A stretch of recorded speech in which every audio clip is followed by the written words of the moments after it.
예수님의 동생 야고보 선생이 우리 믿음의 선배가 되어서 하나님의 영에 감동하여 우리에게 주시는 처방전이라고도 할 수 있겠습니다.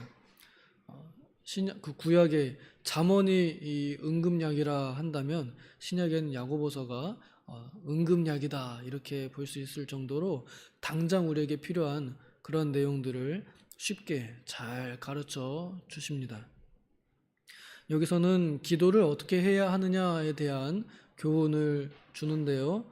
보통 우리가 유명하게 잘 알고 있는 내용들은 그 윗절에 있습니다. 믿음의 기도는 병든 자를 구원하리니 하여 장로를 불러다가 기름을 바르고 기도를 받아라. 또 죄를 서로 고백하라. 그래 자복 기도를 교훈해주고 또 서로 기도하라 해서 합심 기도를 교훈해 줍니다. 그러면서 이제 한 가지 기도의 좋은 예로 엘리야를 들어서 교훈을 줍니다. 엘리야는 구약 아합 왕 때 활동했던 선지자입니다. 그 선지자는 구약에서도 특출나게 참 많은 역사를 그리고 큰 역사를 했던 사람입니다. 특별히 하나님을 증거하고 또 하나님께 마음이 떠난 백성들을 하나님께로 다시 돌이키는 사역을 했으며 그 사람은 항상 기도로 하나님과 소통하며 살았던 사람입니다. 새벽에는 시간이 많지 않기 때문에 구약을 보지 않고 오늘 이 신약 야고보서를 보았습니다. 제가 제목을 말씀을 안 드린 것 같아요. 하늘을 움직이는 기도, 이렇게 말씀의 제목을 정했습니다. 하늘을 움직이는 기도. 여기 야고보서 5장 18절에 보면은 하늘이라고 돼 있잖아요. 엘리야 선지자가 구약의 열왕기상 17장에 보면은 거기부터 엘리야의 이야기가 나오거든요. 엘리야가 했던 기적들이 여러 가지가 있습니다. 그 중에 두 가지 크게 하늘을 움직이는 사건이 있습니다. 하나는 하늘에서 불이 내려온 사건이고 또 하나는 하늘에서 비가 내려온 사건입니다. 오늘 그 일에 대해서 야고보 선생은 엘리야가 기도에서 하늘이 닫히고 기도에서 하늘이 열렸다라고 이렇게 우리들에게 가르쳐 줍니다. 실제로 그 여러 구약의 성경을 가서 읽어보면은 하나님께서 말씀하시고 또 엘리야가 선언함으로 그렇게 되었고 또 기도함으로 그렇게 되어 있음을 봅니다. 근데 이 성경의 어투를 보면은 먼저 엘리야가 사람들에게 선포해놓고 가서 기도한 것처럼 이렇게 보여집니다. 물론 아마 그 전에 하나님과 밀접한 소통을 하면서 하나님께서 그 자신의 뜻을 엘리야에게 나타내시고 그래서 엘리야 선지자가 사람들에게 담대하게 비가 오지 않을 것이다 하고 선포하고 또 하나님과의 소통 속에서 비가 오는 때가 됐을 땐 비가 올 것이다 라고 이렇게 선포를 하면서 또 열심히 기도함으로 그 하늘을 닫기도 하고 열기도 한 그러한 일들이 있었습니다. 엘리야 선지자의 기도의 태도를 보면요, 열왕기상 19장의 42절에 이렇게 나와요. 산꼭대기에 올라가서 땅에다가 몸을 굽히고 그리고 두 무릎 사이에다가 머리를 넣어서 이렇게 간절히 기도했다라고 되어 있습니다. 여러분 그 자세, 그 기도의 자세가 혹시 신약에서 한 분 생각나는 사람이 있으면 그분은 바로 예수 그리스도이십니다. 예수님께서 십자가에 달려 돌아가시기 전날 밤에 겟세마네 동산에서 기도하실 때 하셨던 그 기도의 모습이 엘리야에게도 있습니다. 그러면 엘리야가 그렇게 몸을 굽히고 산꼭대기에 올라가서 땅에다가 몸을 가까이 하여서 기도했던 그 태도는 무엇일까? 저는 쉽게 표현한다면 그것이 바로 간절함과 겸손함의 표현이라고 생각합니다. 아브라함이 그러죠. 우리는 먼지입니다. 저는 먼지입니다. 라고 그러죠. 자신의 몸을 땅 가까이다 대는 것은 내가 하나님 앞에서는 먼지와 같은 존재입니다. 라는 것을 행위로 나타내 보이는 것 같고요. 또 굳이 산꼭대기를 그 기도의 장소로 정한 건 기도에 대한 열심을 또 수고를 나타내기 위함인 것 같습니다.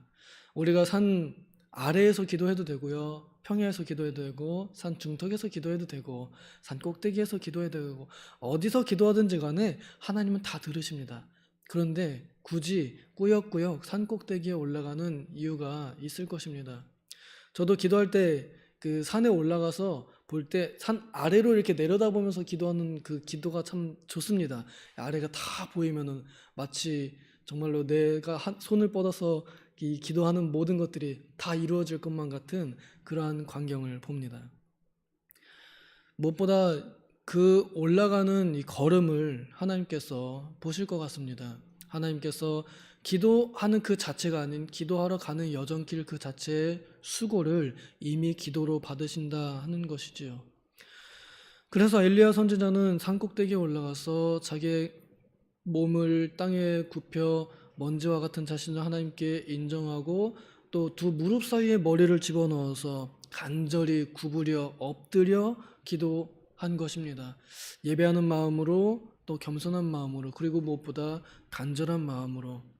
간절할수록 몸이 구부러지는 것 같습니다. 우리는요. 실제로 간절할수록 더 이렇게 되는 것 같습니다. 더 절실할수록 이렇게 되고요. 꼭 몸을 구부린다는 것이 간절함의 표현은 아니겠지만 그러나 엘리야 선지자의 이런 행동과 태도 그리고 특별히 엘리야 선지자가 외치는 말들 하늘에서 불이 내려올 때 여호와여 응답하소서 응답하소서 하고 얼마나 간절하게 하늘을 향해서 외쳤겠습니까? 응답하소서 응답하소서 저들에게 하나님을 나타내 보여주시옵소서 누가 참 신이신지 누가 참 하나님이신지 나타내 보여주시옵소서 하는 이러한 간절함을 하나님께 나타내 보일 때 하늘이 움직였습니다. 비가 오지 않도록 닫을 때에도 하나님께 간절히 기도했을 것이고 또 다시 하늘을 열어 비를 내릴 때에도 간절히 기도했습니다. 또 하나 간절하게 기도한 일이 사르밧 과부의 아들이 죽었을 때 그때 그 아들 죽은 시체 위에 올라가서 자기의 몸을 덮어서 간절하게 이 아이의 혼이 돌아오게 하옵소서 이미 죽었지만 다시 돌아오게 하옵소서 하고 간절하게 기도하였습니다. 자, 야고보 선생님은 이러한 역사, 하늘을 움직였던 죽은 영혼도 돌아오게 했던 이 엘리야의 성정을 우리와 같다라고 이렇게 말해줍니다. 이것이 참 큰 위로가 됩니다. 엘리야 선지자가 우리와는 혈통이 다르게 특출나게 무슨 원래부터 어떤 신기한 능력이 있는 가문 그런 게 아닙니다. 그냥 일반 사람들 중에 똑같은 한 사람입니다. 그러나 그 사람의 간절한 기도, 겸손한 기도가 하늘도 열고 닫을 수 있었다면 그렇다면 오늘날 우리들도 얼마든지 그렇게 할 수 있다 하는 것을 가르쳐 주는 것입니다. 증거하는 것입니다. 그리하여 우리의 기도 또한 하늘을 움직일 수 있다는 말입니다. 여러분, 하늘을 움직인다는 것에 대해서 제가 조금 생각해 보면 이런 것입니다.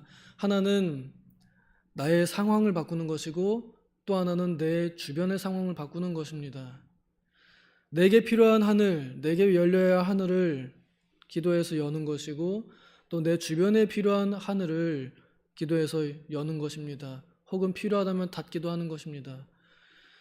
여기서 말하는 하늘이라 함은 우리 인생에 필요한 것들을 공급하는 역할을 합니다.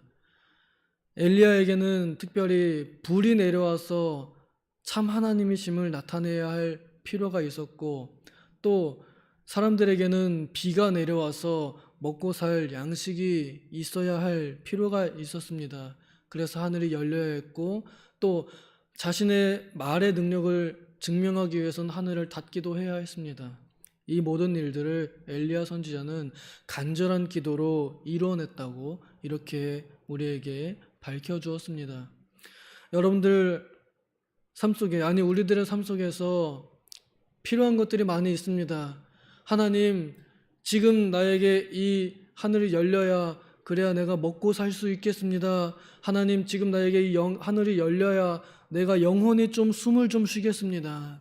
하나님, 지금 이 관계의 하늘이 열려야 화평이 이루어져야 그래야 내가 좀 마음이 편해지겠습니다. 또 예배가 예배다워지겠습니다. 하는 이러한 필요한 것들이 있을 것입니다. 바로 이러한 문제를 해결해야 할 것들, 필요한 것들, 부족한 것들이 저에게는 하늘이 열린다 하는 그런 의미로 다가옵니다.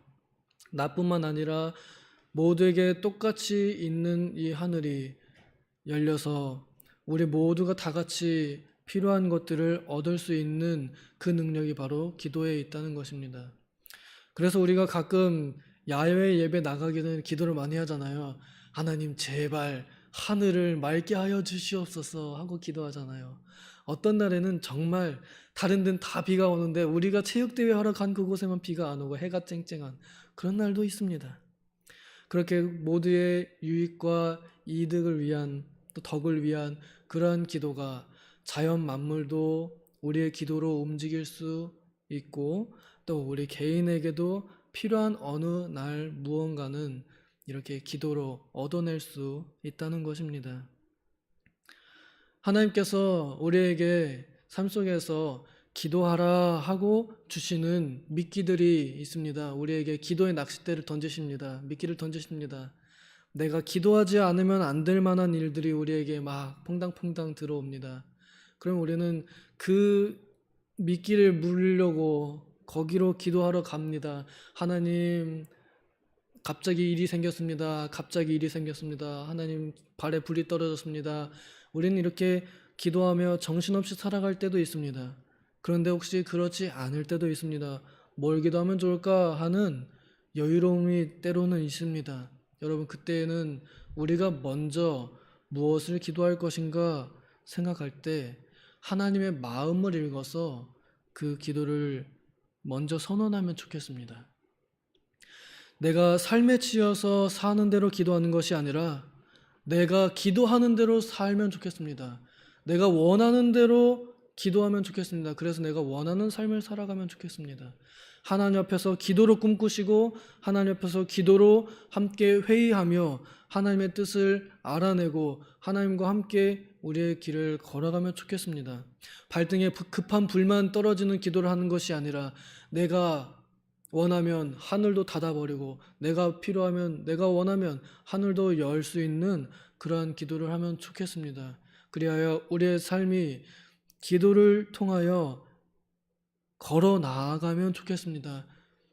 여러분, 무슨 말인지 알겠어요? 급한 기도를 하느라고 정신없이 달려가는 것이 아니라 내가 원하는 기도를 함으로 이 인생길을 내가 나아가는 것입니다.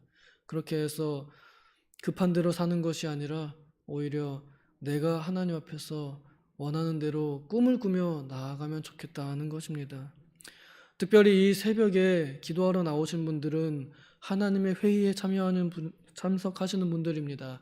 하루를 시작하기 전에 오늘의 있을 일들을 하나님께 미리 아뢰며 하나님의 뜻을 듣는 그러한 고요한 시간을 가지십니다. 이때 여러분들의 기도를 통하여서 여러분들이 기도로 꿈꾸시는 그러한 시간이 은혜의 시간이 되시기를 소망합니다. 기도하겠습니다. 하나님 아버지, 우리는 기도할 것들로 정신없이 살아갑니다. 그러나 우리가 정작 무엇을 원하고 또 하나님께서 나에게 무엇을 원하시는지 우리는 잘 헤아리지 못하고 그저 급한 불만 끄고 그저 필요한 것들만 구하기에 급합니다. 그러나 정작 하나님께서 우리에게 두신 뜻이 무엇인지, 우리와 함께 무슨 꿈을 꾸고자 하시는지, 그래야 내가 무엇을 주도적으로 기도하기를 원하시는지 우리는 잘 헤아려 보지 못했습니다.